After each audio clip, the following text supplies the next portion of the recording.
अब उपेंद्र कुशवाहा ने भी जदयू के अशोक चौधरी से इस्तीफे की मांग कर दी है। अशोक चौधरी का जहां एक तरफ जदयू में ही विरोध हो रहा है, जदयू के एमएलसी नीरज कुमार अशोक चौधरी का विरोध कर रहे हैं, तो उपेंद्र कुशवाहा ने उनके बातों का समर्थन किया है। जी हां, उपेंद्र कुशवाहा नीतीश कुमार की पार्टी के बिछड़े हुए साथी, हालांकि उनकी अपनी अलग पार्टी है, लेकिन नीतीश कुमार और वो कहा जाता है कि बिछड़े दोस्त है, लेकिन अब फिर से साथ आ गए हैं। तो ऐसे में नीतीश कुमार से उन्होंने कार्रवाई की मांग की है। क्या कुछ कह रहे आरएलएम प्रमुख उपेंद्र कुशवाहा, बातों को महागठबंधन के लोगों को करना कुछ नहीं है, कुछ बोलना है, वादा करना है, बस इतनी ही भूमिका उनकी सीमित होती है।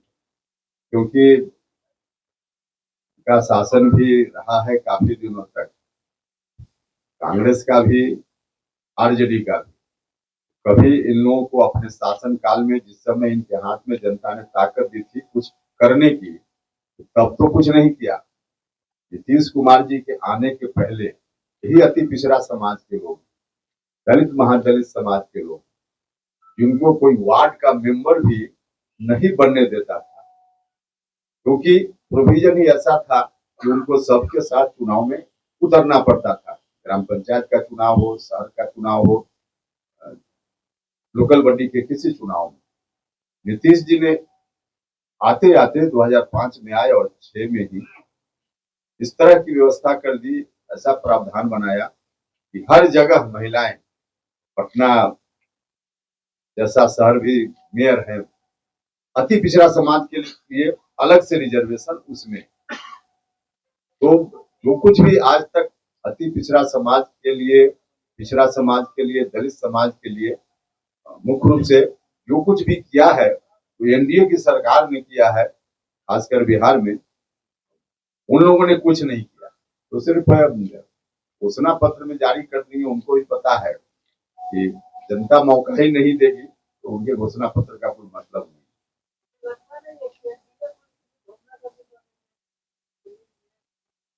एनडीए घोषणा कहाँ कर रहा है, एनडीए तो काम कर रहा है। घोषणा का मतलब होता है कि हम आगे आएंगे तो यह काम करेंगे। एनडीए तो कर रहा है, करके दिखा रहा है कि हम कर रहे हैं। ये वादा नहीं है, ये तो बिल्कुल इम्प्लीमेंटेशन है। वादा थोड़े है, ये वादा बाद के लिए है, चुनाव हो जाएगा वादा भूल जाएंगे, ऐसा नहीं है। जब सीट बंटवारा होगा तो आपको बता देंगे कितना मिलेगा, वो भी जब बंटवारा हो जाएगा तो आपको पता चल जाएगा। अब कितनी उम्मीद है, उम्मीद तो जरूर लगा है, लेकिन ये आपको बताने से क्या फायदा। एक बात हम, एक सवाल है सर, हाँ, ये नीतीश कुमार जीरो टॉलरेंस की बात करते हैं, लेकिन अशोक चौधरी पर अभी तक कोई कार्रवाई नहीं हुई, अब तक दस्तावेज पेश कर दिया।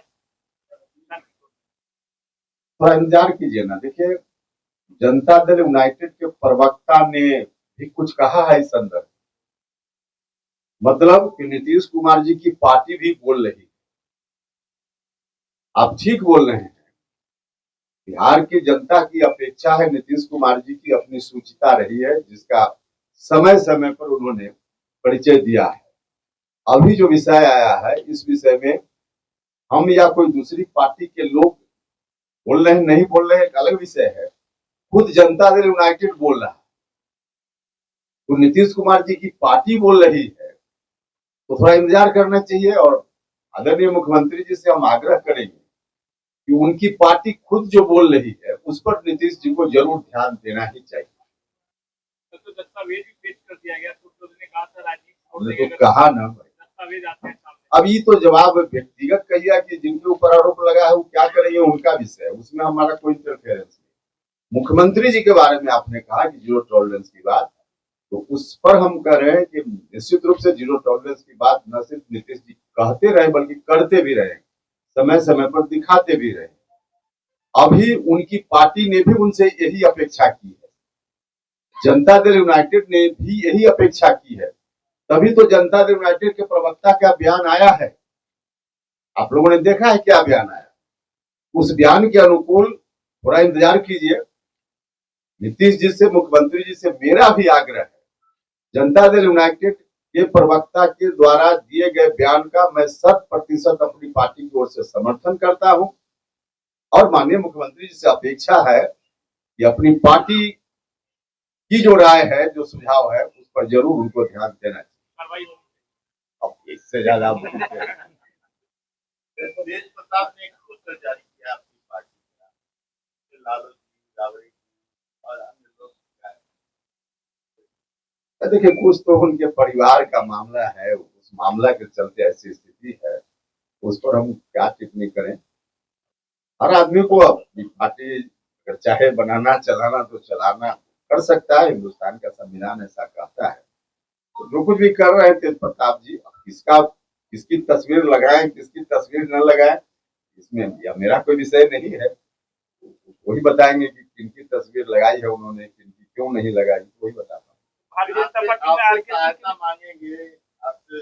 अब देखिए, कौन कहाँ किस पार्टी में कौन नेता नाराज है, लगातार ये बोलते हमारा रहे हैं, विषय है क्या? उसको लेकर के हमारा विषय है, हमारी पार्टी में कोई नाराजगी हो तो हमारी ड्यूटी है कि उसकी नाराजगी को हम दूर करें। अब बाकी पार्टी में कौन कहाँ नाराज है, प्रसन्न है, उनका विषय है, उसमें हमारा कहाँ पार्टी कोई मामला। बनाने को लेकर कहीं न कहीं बयान आ रहा है। अब क्या बयान आ रहा है, वो अलग पार्टी है, अलग पार्टी के नेता है, गठबंधन में हम जरूर हैं, लेकिन उस पार्टी को निपटना है इन सवालों से, उसमें हमारा क्या। प्रियंका गांधी आज पटना पहुंच रही है और मधुबनी में भी एक मोतिहारी में यात्रा कर रही है, क्या लगता है कितना प्रभाव पड़ेगा? अरे कोई प्रभाव नहीं पड़ेगा। अभी के चुनाव में जनता ने पूरा मन बना लिया और इन लोगों का जो बैक रिकॉर्ड है, इतिहास है, सत्ता में रहते हुए काम करने का, जनता उसे भली भांति अवगत है। इसलिए इनकी बातों में बिहार की जनता नहीं आने वाली है। हाँ, कांग्रेस पार्टी को थोड़ा फायदा भविष्य के लिए जरूर हो सकता है, जो मेरा व्यक्तिगत यह मेरी राय है।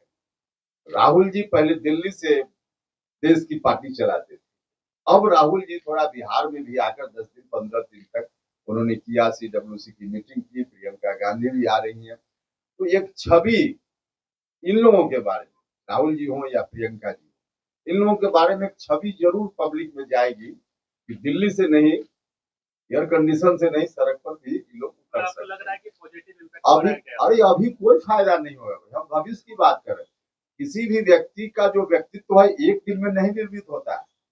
एक दिन कोई आ जाए, यात्रा कर ले, उससे उसका व्यक्तित्व बन जाएगा। नीतीश कुमार जी हुए एक दिन में हो गए, नरेंद्र मोदी जी एक दिन में हो गए हैं। तो एक दिन प्रियंका गांधी आ गई तो उनका बहुत भारी व्यक्तित्व हो गया। हम कह रहे हैं कि लोगों में जो एक धारणा थी कि लोग नहीं निकल सकते हैं, निकल रहे हैं, तो इतना एक लोगों में पॉजिटिव जाएगा। इस चुनाव में इसका क्या फायदा होना है? इस चुनाव में कोई फायदा नहीं होना है, आगे शायद उनको कोई फायदा नहीं।